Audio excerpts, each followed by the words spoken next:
Hello, everybody, and welcome to Economics with the Honorable David M. Walker. I'm your host today, and we're going to be talking about a pretty interesting topic that isn't addressed very often. It's starting to be addressed more and more often. It's called student loans.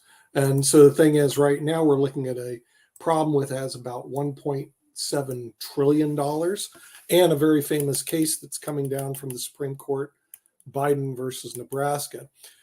Which is basically a case where Biden is arguing, well, I'm just going to forgive for 500 million of student loans. So that's one of the issues that are on the table. And with that, we're going to bring in the Honorable David M. Walker, the former Comptroller General of the United States, and see what he has to say about this soon-to-be famous case, Biden versus Nebraska. Hey, David, welcome to the show. We're looking today of student loans and forgiveness. There's a case before the Supreme Court, which oral arguments were heard already, but they haven't rendered their decision whether the executive branch has the power to basically forgive 500 billion. I think it's 500 million, excuse me, or some huge number of student loans. What are your thoughts on that? Can they just wipe that debt away? Are anywhere from 400 billion to $1 trillion is what he's proposing to do. And the simple answer is, in my view, it is blatantly unconstitutional, and the Supreme Court will strike down his proposed actions. I also believe that it's irresponsible, given our current deteriorating financial condition and fiscal outlook. And it's inequitable, since it basically provides broad-based relief to people who provided no service whatsoever to this country. It's based upon a theory that the 2003 act that was passed by the Congress that authorized the Secretary of Education to exercise some discretion, listen carefully, for active duty military in the aftermath of 9/11, the president is now trying to apply that narrowly defined context to people that are fighting to protect our way of life, who are giving service to our country, to a broad swath of people who have not provided any service to our country. Only the Congress has the power of the purse. The Congress has not expressly authorized this. It would be a terrible precedent.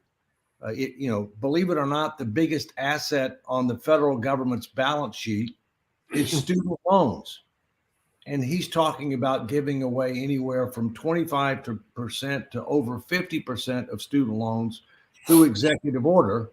So if you want to give away those assets, what are you going to give away next without congressional approval?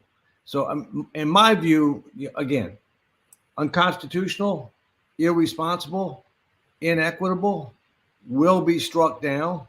And frankly, in addition, in my view, it was a pure political play for votes. Mm-hmm. Yeah. We'll bring in some of our panelists. With that, we have CPA Lee Newton Rhodes, and also we have Mark Lee, who's going to join us. What are your thoughts about this? We'll start with you, Lee. Biden forgiving 500. I keep thinking 500 million. We're talking 500 billion. I mean, it's I have a comment and some questions. One is, where does he get the authority? Where does the federal government get the authority in the loan business to begin with? That's one. Two is, I think you're being nice. I think there is maybe a nefarious purpose in throwing away these loans. We see that there's no southern border. Now there's no financial security with the country. They're just destroying the country in any way they can, anything they touch. If it was chaos, eventually they would get something right. But they're getting everything wrong. I just don't get it.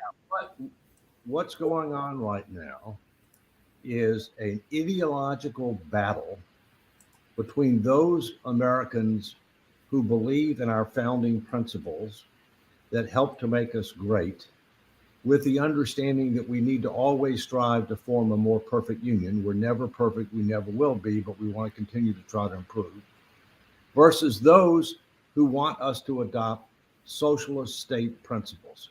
And in the first case, it's limited but effective government, individual liberty and opportunity, personal responsibility and accountability, rule of law, equal justice under the law, fiscal responsibility, intergenerational equity, and stewardship. In the second, the socialist state principles, it's grow government, increase dependency on government, take control of healthcare, take control of education, don't worry about escalating deficits and debt. And right now, over the last 2 years, the socialists have been winning. But now, with the Republicans taking control of the House, there's a check. And the biggest check is going to be what happens in the 2024 elections, most importantly with regard to the presidential race, but also with regard to control of the House and the Senate. I'm sorry, David, do we have enough Republicans with a spine to make a difference? Well, first, I'm an independent, okay, and I have a problem with both political parties, quite frankly. I do also, big time. Yeah, I think too many of them, have confused duty of loyalty to party as transcending duty of loyalty to country. And if you recall, our founders warned us against career politicians, because they would become disassociated from the general public and would do what was necessary to protect themselves in their position, rather than to do what's necessary to deal with the broader challenges of the country and the interests of the country and their stewardship obligations. So, and in that regard, quite frankly, I'm for 12-year term limits, but that's going to end up taking a constitutional amendment in order to make that happen. Okay. Thank you. Well, let's talk about how did we get here, David. In other words, we're looking at right now, I think about 1.7 trillion in student debt, which is not anything to sneeze about. It's a pretty big debt. But shouldn't the Republicans eat a little bit of this because they passed the Bankruptcy Abuse and Consumer Protection Act of 2005, making it illegal to discharge student debt in bankruptcy, which when I saw that, and if you look at the timeline from when that took place till today, we had an explosion of student debt because what they do is they create people that are basically indentured servants in the United States because they can never get rid of this debt. So don't we have although in theory, Nick, if you say that you can't discharge this in bankruptcy, that should make people more prudent about whether and to what extent they would take on student debt, because it can't be discharged in bankruptcy, right? I mean, you can't get rid of it. The problem is that, like most government programs, they have a good idea, but they want to provide too much help to too many with too many subsidies, and the house of cards falls apart. I'm sorry, Dave, where's the good idea here? Where's the good idea with the federal government giving student loans versus the states or the actual universities? There's an idea. The one who's selling the product should give the loan, like they do in the car industry. Right. Good point. It used to be that the federal government would guarantee the loans, okay? But why? Because they're trying to increase education, in society in order to increase productivity, in order to increase opportunity. And let the colleges do that. Yeah. Okay. Well, let me come back to the issue. So the issue is that we are where we are. The question is where do we go from here? All right. For a long time, there were people who believed that you're not going to be able to make it in society unless you go to college. Well, that's fundamentally false. There are plenty of people who have made it in our country that don't even have a college degree. In fact, some of our greatest inventors don't have college degree, and billionaires, if you will. And so we need to rethink, our entire approach to education. We need to focus more on what are the needs of the economy as a whole? What are the interests of the individuals? How can we better match that? It may or may not mean college. It may mean trade school. It may mean some other types of developmental tools, if you will. And frankly, there are other countries that do a much better job of this than we do. One example of that is Germany. But again, the U.S. tends to say, well, it's a one size fits all. You need to go to college. It doesn't make any difference what college you go to. Doesn't make any difference what your degree is. Doesn't make any difference whether you finish or not. Well, that's all bunk. I mean, that's all bunk. So the whole David, program's got. I'm sorry. A lot of our economy is people working who did not go to college. Electricians, plumbers, construction workers. They're picking up the tab for this, are they not? Well, if the president's plan was deemed to be valid, then yes, they would end up. And that's part of the inequity. It's totally inequitable. Okay, it's irresponsible because of our financial condition, and it's unconstitutional because no president should have the right to unilaterally do what Biden is proposing to do. I mean, and again, I come back to what I said before. This was a blatant play to get youth votes. No, it's definitely a play to get the youth vote. But David, one of the questions I actually had a couple of questions as you were going is, and it actually comes to something that Nick said earlier, because I know that when I got my student loans, and I definitely had both the Pell Grant and a couple of other grants, and actually I'll even say what I did because I defaulted on them and definitely had to pay the consequences for that and everything. But I also know that when I got those loans, even though I went in under a loan-oriented program, because when I went to Marquette, I went under the EOP program, which is Educational Opportunity Program, which was geared toward minorities and those that were economically disadvantaged. So I actually fell into both of those categories coming from the rural town of North Carolina. But to a point that Nick brings up quite often, I don't remember any, and this was back in the 80s, so I know they're probably not doing it in the 21st century when my nephews are about to go to college in another 3 or 4 years, having any education around what is entailed in getting the loan. You just fill out the paperwork, you get the loan, and you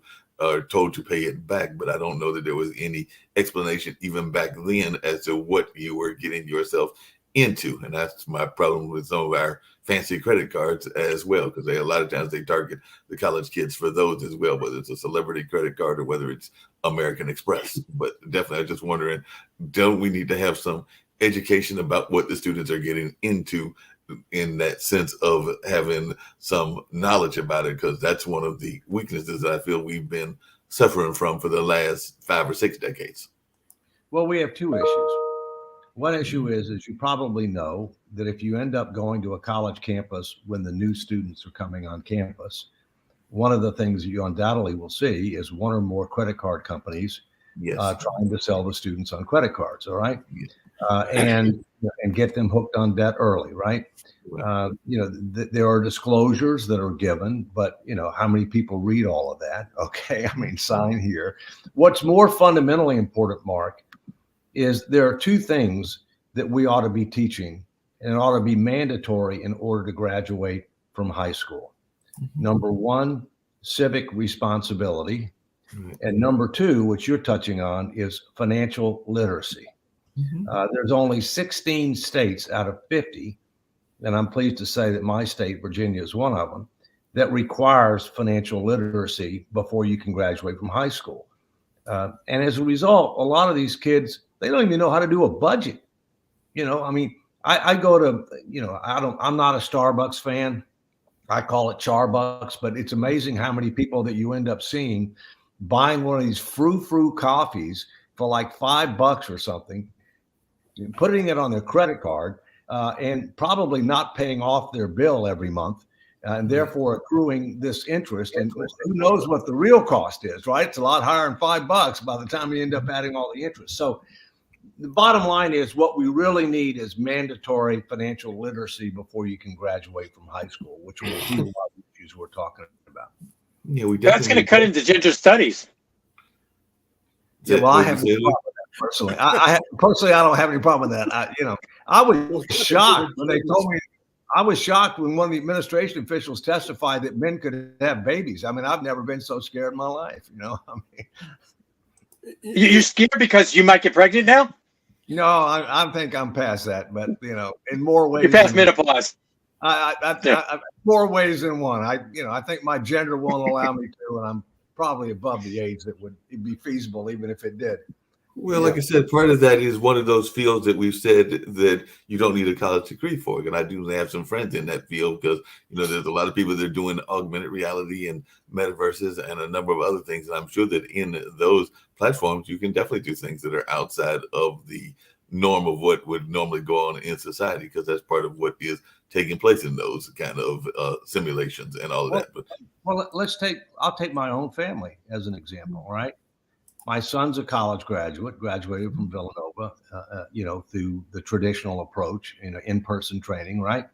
He got a master's degree from the University of Phoenix, mainly online. He did have some in-person aspects of it, but mainly online. right. He was a captain in the Marine Corps, fought in Iraq, and now he works for Google. All right. But now we'll go to my son-in-law. My son-in-law didn't go to college. He's a master electrician. He's the top electrician for the Marine Corps Museum. He makes very good money. He's got very good retirement benefits. He's contributing to society. He's going to be fine. And so those are two examples in my own family where, I've got relatives who, one of which who did have a college degree, got an advanced degree after that, served his country, got a really good job now. The other one didn't do those things, but has got a solid job in the trades, and it's going to be just fine. Hey, Dave, I do have a question about that, though, because I've got relatives that also served in the military. Don't have any kids of my own, but definitely have relatives that served, cousins and everything along those lines, and definitely some friends. One of the things that I know has been going on for several years is that some of those jobs that you get in the military are easily translatable to the civilian world, but not all of them are. I know that sometimes that's parts of what happens in our police forces. So just because you were an MP doesn't mean that you're going to make a good cop. And I'm just using them as an example, but I know there are other fields as well. So as a proud Navy person, which I know that you are, what are some of the ways that economically that we're dealing with that, since this is the economic show and everything? And I sometimes get frustrated when I hear folks that had a very successful career in the military, and then when they get out, they wind up being part of our homeless population because they aren't able to get the equal job or the translatable job for what they were doing in the military. So I'm just wondering what, if any, new initiatives are going on in that field. Well, obviously some occupations and some assignments in the military have more transferable skills to the private sector than others do. Those that are fortunate enough to either be an NCO, a non-commissioned officer, or an officer, you don't get better leadership training anywhere than in the military. It is by far the best leadership training, if you will. Is that still true today? Yeah, I'm sorry to interrupt. Yeah, no, that's right. It's still true today. I mean, Jack Welch, most of you probably know who Jack Welch was, who was the chairman, CEO of GE. His number one source of new management talent for General Electric was captains from the Marine Corps. All right. And so it's good. But you have other issues going on, Mark. I mean, you have the issue of PTSD. There are a lot of vets, especially with regard to, the wars in Afghanistan, the war in Iraq, although, by the way, they weren't declared wars. That's another problem. We get into too many of these conflicts that we don't declare a war, so we don't know when it's over, and we stay there way too long. But we have a lot of vets that suffer from PTSD, and they are the ones that disproportionately are in the homeless population. They're the ones that disproportionately perform suicides. And one of the tragic things that we've got going on right now is take New York City is paying hundreds of dollars a day to house and feed illegal people when we've got all these homeless vets. Something's wrong with that.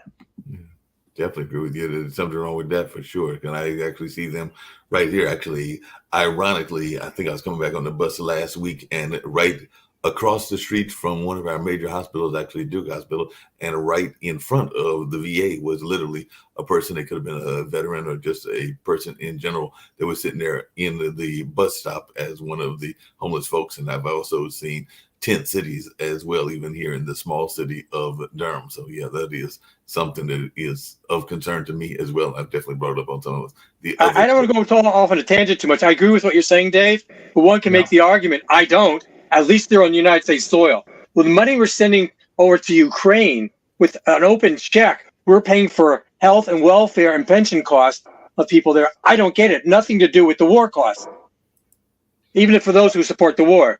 All right. Well, first, let's talk a little bit about Ukraine. because you can only talk so long about student loans, right? But look, I think there are a lot of lessons with regard to Ukraine. Number one, Ukraine is a sovereign nation. Number two, Ukraine is not part of NATO. Number three, Ukraine is not part of the European Union.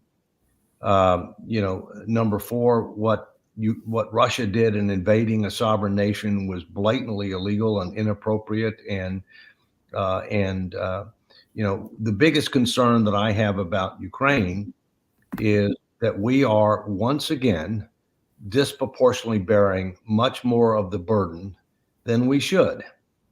We have contributed both military assistance as well as economic assistance, but in total, we've contributed about 3 times as much as all other European nations combined. And some of the larger European nations have not come nearly as close to doing what they should be doing. For example, Germany, France, Italy being examples, if you will. And so I'm for supporting the Ukrainians, but I'm for taking a fundamentally different approach. And that is, we're not writing any blank checks. We will match the funding that's provided by European and other countries. But that totally changes the incentives to where Zelensky has got to start putting more pressure on European and other countries in order to get them to do more, and we'll be there to match them. And we can debate whether or not it ought to be 1 for 1 or whether or not it ought to be something less than 1 for 1, since we're already way ahead of them. But we've got to change the incentives and the accountability mechanisms.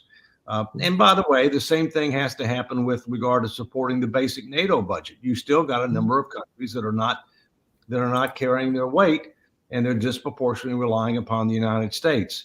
When we were 50% of global GDP after World War II, that's one thing.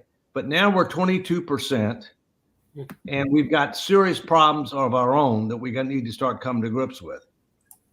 Hey, Dave, along those same lines, and I probably could get myself in trouble, and if Saj was here, he would really have it fit with what I'm getting ready to ask and everything. But would we have the same kind of reaction if it wasn't on European soil? I know for a fact that Eritrea and Ethiopia have been at each other's throats for decades, because Dad taught in Eritrea. That's why I know that and everything, because they had an exchange program between UNC and one of the Eritrean schools. Nigeria just had an election. It was a turbulent election, and there is no guarantee that they might not break out into war either within their country or within some of their neighbors. I hope that isn't the case, but I also know that was a turbulent election. So, and I'm just using Africa as an example. I could also go to Asia as well. So would it be the same reaction if things happened on those other continents that we are seeing in the reaction from the world in Ukraine?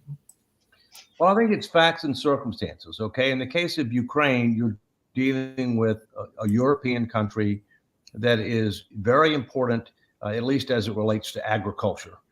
They also are important with regard to certain minerals. And they're of importance not just to Europe, they're of importance to Africa, they're of importance to the Middle East.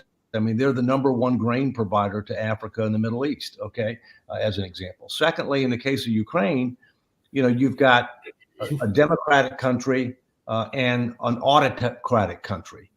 In addition, in the case of Ukraine, you've got a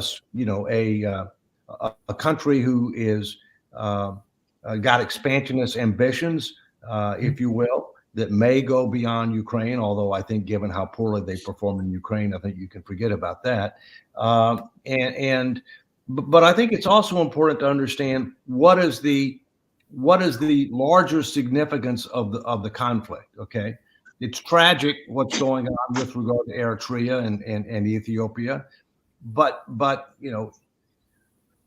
difficult to say, but true is it doesn't have a major economic or security impact on the rest of the world. No, I hear you what you're saying there, but that's why I brought up Nigeria, because Nigeria and Uganda actually are also some of the larger people in the lithium. And I know Uganda, I mean, I know Ukraine also has a lot of lithium, but those Yeah. countries have a lot to do with our cell phones, our computers, and a number of other things, which is the other reason that I use Nigeria as an example, both because of the recent election, but also because I know that it is more economically in our interest to keep that area stabilized. Mark, I'm not familiar that much with what's going on with the countries you mentioned. Is there a genocide going on over there? There have been a couple of genocides in a couple of the African countries, but I mean, Eritrea and Ethiopia, they broke off from each other and they've been fighting at each other. It's been like one of those, if some people might say it would be what would happen if there was a true Palestine and a still Israel as it is and everything is to, if I was to give a hypothetical as to what could possibly happen, but Well, definitely they've been aged. And next door you had Sudan break up, right? I mean, they were Right. fighting between Right. Sudan. And Right. here's an interesting fact. Okay, Nigeria is supposed to be the third most populous country in the world by 2050. Right, Who would exactly. pass the United States? Now, the other thing, Mark, that you mentioned, which is important, is critical materials. Okay, China supplies a lot of our critical materials. All right, both for prescription drugs as well as for technology. Who's the Einstein who allowed that? Well, here's the difference, okay? China has a strategic plan and they're executing on it. We don't. We have no plan. And as We do have a plan. What's that? Our plan is not to have one. Well, on purpose. These are not. Yeah, I will say that I think one of the reasons that we don't have a plan is we don't have an autocratic system, okay? But secondly, because people don't want to be held accountable. They don't want to be held accountable for results. Hey, Dan and Nick, I don't know if you guys 100%. heard about this, but I've heard this mentioned, and it's actually been mentioned, theoretically, Marcus Garvey, who was all about it and everything, but apparently it's actually being put out there again, and it's been put out there a couple of times. But do you think that there will ever be a chance that certain countries, whether it's Europe, because I know that there is the European Union, but there's also talk even in Africa of creating what would be called the United States of Africa. So that would mean like all those African countries unifying and being under one sort of rule, kind of like what's supposed to be happening in Europe at some point or another. But do you think that we will ever see that on either of those continents and everything where it is actually done? Because I've heard that happening and being mentioned in some social media rooms that I have been in, and there's been some interest in that notion, but I don't know that it's economically sound or even economically possible when a lot of those places, and we can even go down to Latin America, aren't exactly monolithic and don't always have the same types of government. I'm actually surprised that the European model has worked as well as it has, but I was just wondering, do you think that this is something that the U.S. from an economic standpoint needs to be concerned about if those countries, whether it's in Africa, whether it's in Latin America, or whether it's supposedly been what's happening in Europe, are actually successful and we have these United States of multiple countries, kind of like NATO, but instead it's the entire continent? Nick, I think that's to you. I mean, possibly at some point in time, but I'm not giving up on the student loans because I do have some ideas. Because one thing we have to do is go back to the old law, allowing them to discharge student loans in bankruptcy. This way, the loan would be treated as a real loan. And most people know they're not going to lend an 18-year-old, tens of thousands or hundreds of thousands of dollars to go to school when the lender knows that they could discharge the loan in bankruptcy. So they're going to want the way it is now. Is there any credit check on these students? Or are they just automatically given them? You just sign. It's like you sign the forms, and here comes the money. I mean, it's what they call easy money. It's too easy money. And I used to teach kids when they were in high school. I had a couple of them that were student chess players, and they eventually went to college.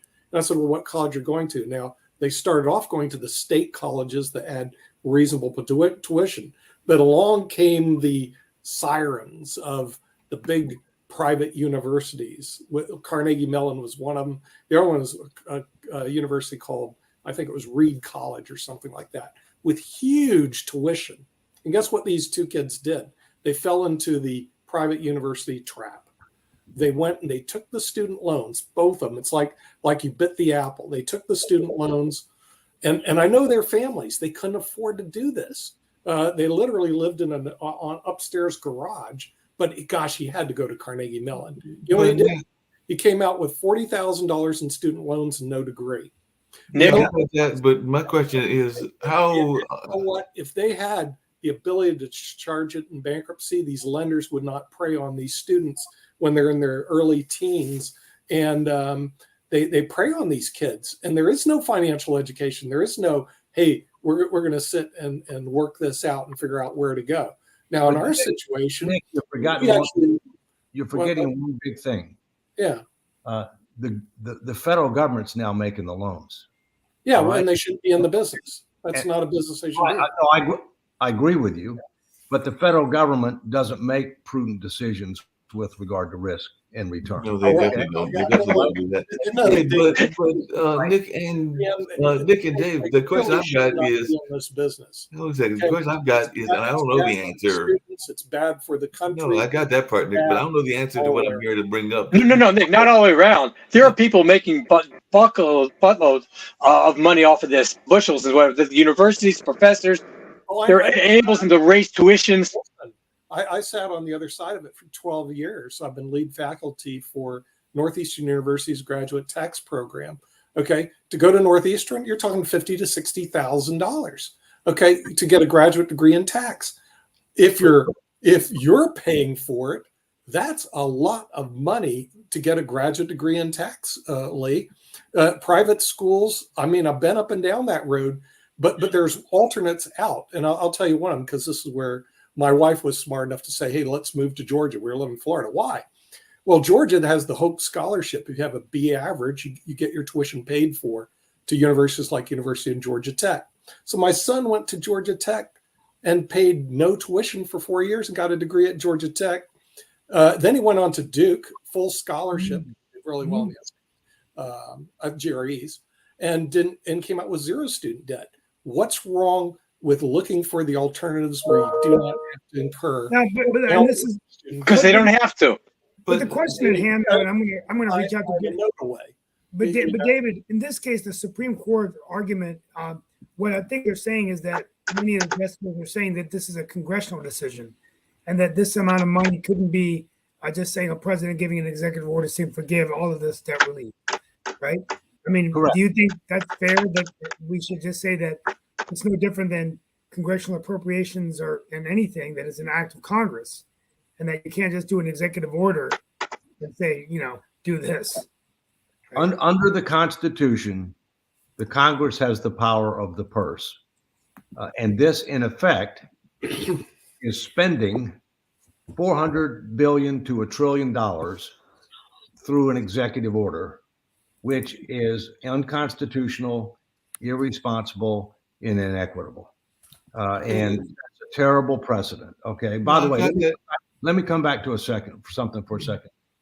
Arguably, the solution here is the government gets out of the loan business. Okay. The government might provide certain grants to selected parties. The government might end up, guaranteeing certain loans for critical occupations or whatever else. Okay, but the vast majority of them it wouldn't, and the government might end up providing some relief, student loan relief of the private sector loans if they provide certain public service, whether it be the military or otherwise. And then I would also agree with you, Nick, that allow them to be discharged in bankruptcy, because if the private sector is the one who's got to make the loan, they're going to consider the risk. The government's not going to consider the risk. You got it right. The government says, fill this paperwork out, sign here. All right. And who's going to end up paying the tab for all the defaults? I mean, just because you can't discharge it in bankruptcy doesn't mean you're going to get paid. Yeah. Yeah. And then you're all making major financial decisions. I mean, these people aren't legally allowed to drink. I mean, maybe they'll do financial decisions better if they drink, but and they're given no financial education and counseling. Now, if they file bankruptcy, they go through a credit counseling. Really? Okay, but prior to signing that loan, There's no credit counseling, and you got to lay some of the blame on our education system. No financial courses, totally. And the professors, I mean, I can't even tell you how much I get paid going to teaching at a private university. It's great. But let me tell you something, somebody on their side's paying for that. And it's not great for them because there's a wall between me as a professor at Northeastern and how the students actually got there. I have no clue, Dave, if they are huge in debt, they have somebody else paying for their education. I have no clue because they keep this wall between the professors and the economics of the person who's showing up to your class. You have no clue. So, and what they do is they pay. If they show up. Oh, pardon? And that's if they show up. I had the privilege of teaching at the Naval Academy. They don't have a student loan debt problem, and they are required to show up. Oh, right. Well, the thing is, all I look at teaching at private universities, that if you're paying that type of tuition and you don't show up, you're really stupid because you're paying a lot of money for that education, and you better show up. That's just a good thing to do. But what happens is that a lot of the students are duped because the high schools, they give them no financial education whatsoever. They don't explain how huge amount of debt, that it's not dischargeable in bankruptcy, that before you sign this, you really got to go through some serious counseling or go to another alternative like community colleges, which are less expensive, state universities. And then I got this whole list of really good universities. They're basically free, so you don't have to go into student debt. And so the thing is, somewhere along the line, we need to change this situation because it's getting bigger. 1.7 trillion? Are you kidding? But why are these universities charging so much? I mean, I think it's really because they can. Yeah. I mean, the bottom line. I mean, recently I'm going to do this in my monologue on World Edition.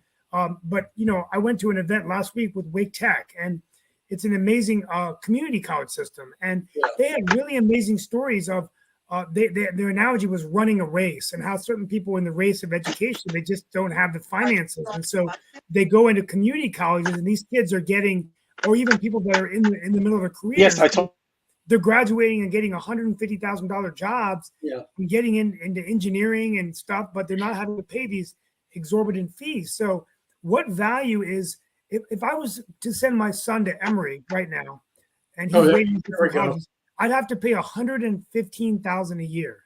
Yeah, get the checkbook out for Emory. What value is that? I mean, I have the money to do it, but I mean, I'll be working till I'm 81. But that doesn't mean it's a smart thing to do. Just because you can doesn't mean you should. But where's the value? Why am I paying that kind of money? Why am I paying $150,000 or $200,000? I mean, the state universities, we're getting a steal of a deal of Carolina for our daughter. That's true. She's in state.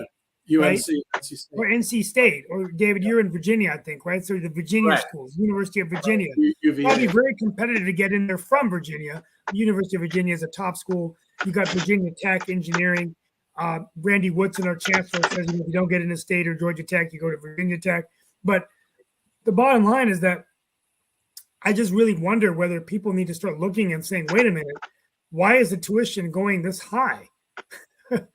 I mean, one of the reasons it's going that high is because of the infrastructure cost. Okay, another reason that it's going that high is because of the disconnection between the people who are paying and the people, and the people who are benefiting. I mean, the government is providing all these loans, and as a result, people aren't having to come out of pocket right away in order to be able to pay it, so they don't take it as seriously as they should. Right. Dave, what do you mean infrastructure? The infrastructure costs. These colleges, a lot of them have very, very large endowments that are just sitting there. So what do you mean infrastructure? What I mean is their buildings and everything associated with physical plant. No, I get that. My point is they have the money. They're just not using it. That's a whole different issue, but I hear what you're saying. That's a whole different issue. But you have to pay these professors for tenure. You have to pay them for all kinds of things. And then in the University of North Carolina or Duke or any university, a lot of research. So one of the advantages I see for the larger universities is, You've got to keep the professors. You got to pay them. You got to tenure them. Money coming in for research and the sciences and engineering at NC State, and maybe, David, the answer is commercializing those technologies that they're building in the universities and then getting revenue from that. Because there's some venture capitalists will go in, like at Stanford, and they'll identify a cutting edge technology, but that's not really happening in North Carolina. We've had a very few amount of companies that have been able to spin out of the university. The most recent one was Liquidia. And then before that, Cree, which was founded by NC State graduate Neil Hunter. And now it's Wolfspeed, which is a multi-billion-dollar company, right? But those are some things to consider. And it's not just the universities. Look at DARPA at the Defense Department. Who created the concept behind the internet? DARPA did. Okay.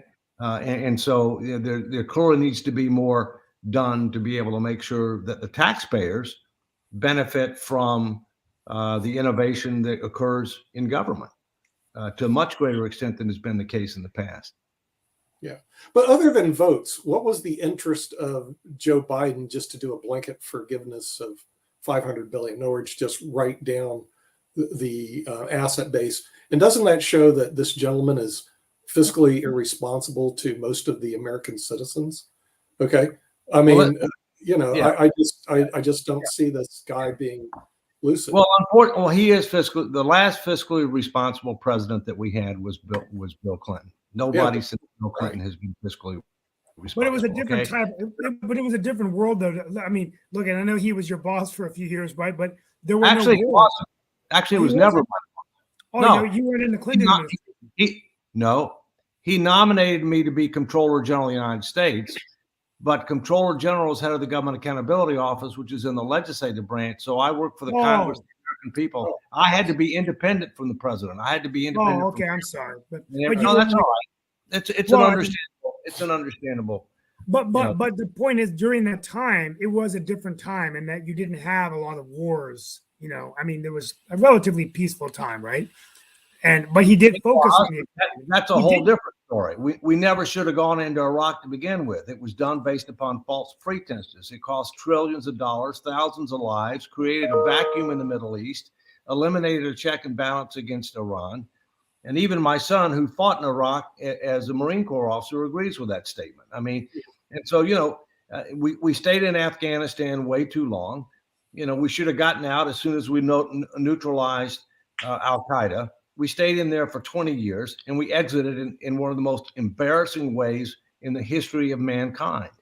So, I mean, but people made those decisions, but they're not adequately being held accountable for those decisions. And that's part of the problem with our system. Mm-hmm. Yeah. And don't we have the Government Accountability Office, which says we have a lot of government, but no accountability? That's what's going on in the GAO, because the way I see media, which is supposed to be the fourth estate, they're supposed to bring up these issues, David. And other than seeing you on 60 Minutes years ago, they're out to lunch on these issues. It's almost like the government's broke, but we're going to ignore it. Social Security's broke, we're going to ignore it. Medicare's broke, we're going to ignore it. Student debt's 1.7 trillion, but who cares? It's like our total fiscal responsibility seems to be totally irresponsible. And the candidates and the media just don't seem to address these issues. And Washington, D.C., I don't think they're helping out any. Stay tuned. I'm going to be testifying before the House Budget Committee. Originally, it was going to take place this Wednesday, but it's been postponed. We don't have a date yet because the president is going to submit his budget to the Congress on Thursday, only a little over 5 weeks late. Let's see what he proposes. But preliminarily, what I hear he's going to propose is additional spending, more mandates, significant increases in taxes, and no basic plan to be able to address the disease, which is out of control spending, in particular mandatory spending. Dave, I have a question for you. Is there any reason why zero-based budgeting is not more common in government? Yeah, because government doesn't want to do zero-based budgeting. I mean, I can tell you that when I was head of the Government Accountability Office, one of the things that I demanded in addition to having a plan and to focus on outcomes, was that when we prepared our budget every year, that we did not start with the base. In other words, we didn't say, all right, how much money we get last year? What's inflation been? What else do we want to do? And just add on to it, assuming the base was okay. That I said that anything, for example, that was a one-time investment, whether it be technology or whatever it might be, we take that out of the budget. And that we started adopting a zero-based concept, all right? But part of that was because of the leadership from the top, and part of that because we're supposed to be in the performance and accountability business, and I'm a big believer in leading by example and practicing what you preach. A vast majority in government aren't that way. A vast majority of people in government that are part of the bureaucracy, want to assume the base is okay and just build on it.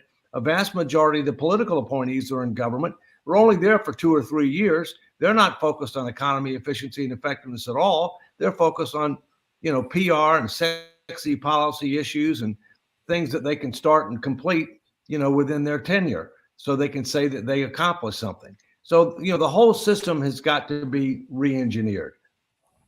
Mm-hmm. Yeah. Thank you. The only question is, when is this going to happen? Because one of the problems that I've seen, David, is that there's a country called Venezuela, which is just south of us. It has the largest oil and gas reserves in the world, larger than Saudi Arabia. Can you imagine? And what's happened to Venezuela? Well, they decided to embark on this socialistic agenda that made everybody happy. And today they're completely broke. Nobody's happy. And nobody's happy. Right. The elites. Right. I've been to Venezuela before too. It's just so sad what's going on in that country. A democracy that's just been completely destroyed. They destroyed themselves, Steve. See, here's the poster child of what was a very wealthy country. The road to hell being paved with good intentions. Let's forgive student loans. Let's spend more money on worthless projects. And let's make everybody a socialist. Let's do reparations. Let's do all this stuff. Okay, and they did it.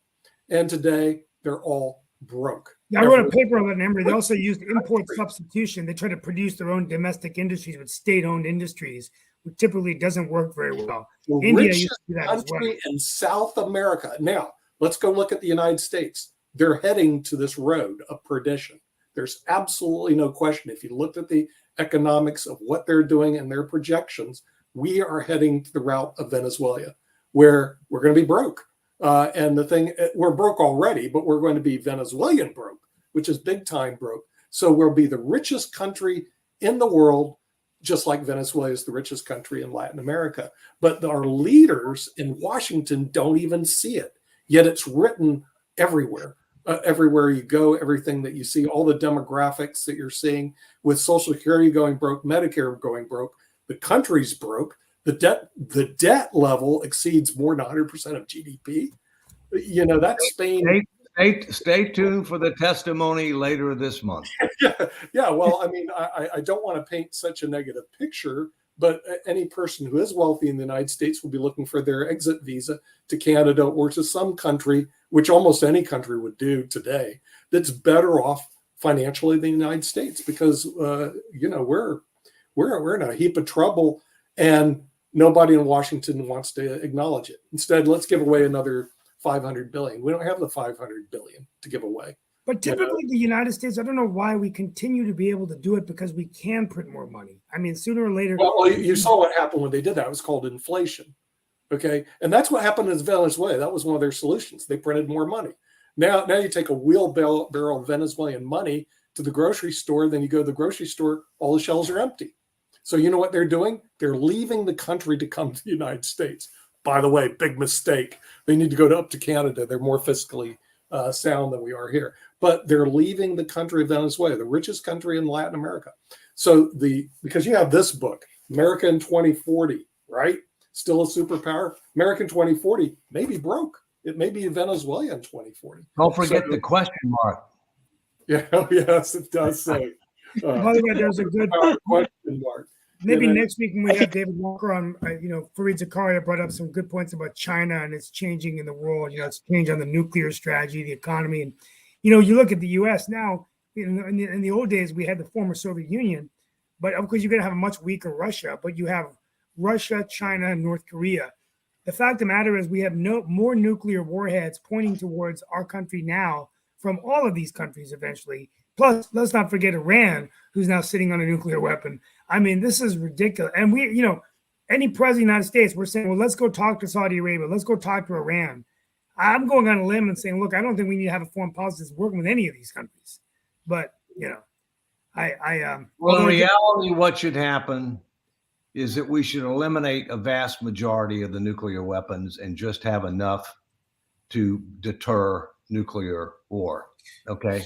I mean, we spend a huge amount of money. We've got enough nuclear weapons, to be able to destroy adversaries multiple times over, which makes no sense for us or for them. The other thing you got to keep in mind is that, the Soviet Union was never a true superpower because it was never an economic power. Yes, it was a military power. Yes, it was a diplomatic power, but it was an economic power. And I'll give you one quick story where we talked about, equality. I mean, I went to Russia the first time in 1979. That was the heart of the Cold War when Jimmy Carter was president.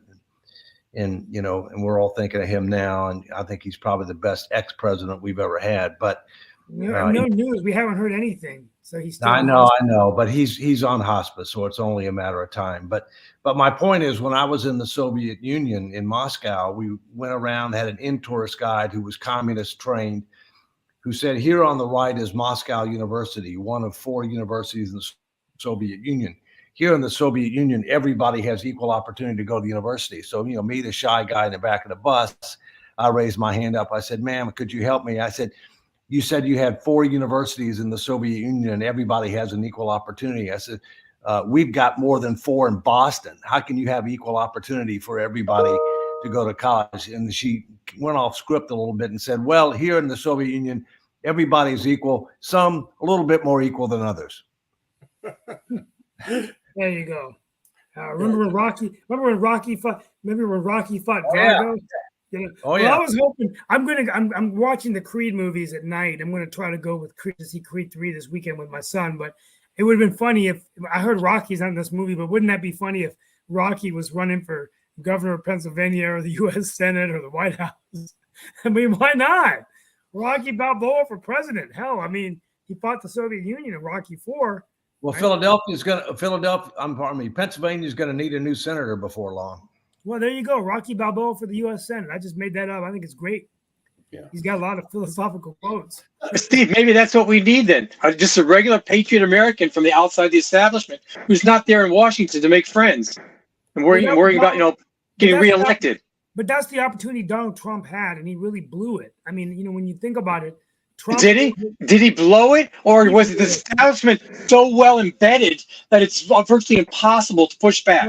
I know we're getting off topic here, but I really believe that when Trump did win, I thought that he had a good opportunity, having not come through the political ranks, that the one thing the U.S. would need is a businessman who could come in and had nothing to lose in terms of working to get things done, but he never got out of the campaign mode. And I think it was just, In fairness to Trump, up until COVID, a lot of people thought policy-wise, taking away the character, he was doing a really good job. Well, strictly in policy. Let me jump in here. First, I think with Trump, you have to separate policy from personality. 100%. In my personal opinion, most of his policies were very good. All right. But he has a polarizing personality. Personally, I do not want Trump to be the Republican nominee because I think he's too divisive and he's too polarizing. On the other hand, let's look at Joe Biden. Joe Biden's policies, in my opinion, are terrible, most of them. All right. And what's going to end up happening is if the American people are provided the option of Trump versus Biden again, then I think you're going to see a viable third option. And I would be for a viable third option. And in fact, I'm actually working on an effort that would generate a viable third option if that's the choice the American people are given. Yeah, because you're Steve, picking a third option outside one of the two parties have a viable chance. Ross Perot tried but failed, or Ralph Nader. But these two parties, don't they monopolize who's going to be elected? The key is ballot access. 100%. Okay. The effort that I'm referring to will gain ballot access. It's already gotten ballot access in a number of states. It's got a plan that it's executing on to get it in all 50 states. Keep in mind that president is decided by the Electoral College. Keep in mind that in all but 2 states, the electoral votes are awarded by who wins a plurality of the state votes. Keep in mind that over 70% of Americans believe that we're headed in the wrong direction. Keep in mind that for the first time in the history of the United States, over 50% of Americans believe that our best years are behind us. Keep in mind that a significant majority of Republicans don't want Trump to be the nominee, but he's got that 30% base, 30 to 35% base is going to stick with him. Keep in mind that a majority of the Democrats don't want Biden to be their nominee. But we also have to keep in mind, in order to get elected with an electoral college, you need a certain number of votes. And split 3 ways, it's going to make it much harder. You need a plurality of votes in enough states to get 270, and that's part Some states will be Democratic regardless, and some Republican regardless. And that's already been considered. Look, I mean, Okay. The United States may not have a plan. We got a plan. Yeah. And we're Sign me up. Yeah. Well, it's interesting. NoLabels.org. NoLabels.org. NoLabels.org. Thank you. It's interesting to say about Trump and his policies. I think when we first got started, his policies were pretty good. But here's a problem. One problem I have, which I had to fact check because Biden briefly mentioned it in his State of the Union address. He goes, 25% of the national debt was accumulated during the Trump administration. I was going, 25%? That's a lot. That can't be true. So I went and fact checked it. It is true. 25% of the national debt was accumulated under the Trump administration. I just don't see him as a viable option. On the other hand, you have Biden. Biden graduated like in the bottom of his class or in the bottom quartile of the law school. And the guy is just not that bright. And Nick, some of it's showing through with what he's doing with the national. We're hugely in debt. And he goes, well, let's just forgive $500 billion. So I'm going like, okay, so I can't. Here's what's going on. I know we got to go. Here's what's going on. What? The Democrats cut a deal to make Biden president if he adopted the socialist agenda of Sanders and OAC. That's what You mean happened. Venezuela? The social agenda. That's what's being executed on. That cannot be allowed to continue. Yeah, we end up like Venezuela. I mean, that's There we go. very That's sad. it. Very true, Right. That's the bottom line. Venezuela. Thank Anyway, you all so much. See you next week. Always Yeah, great Take to care, hear you Steve. more. comments, and yeah, we'll see you all next week. Take care. Bye-bye. Bye-bye.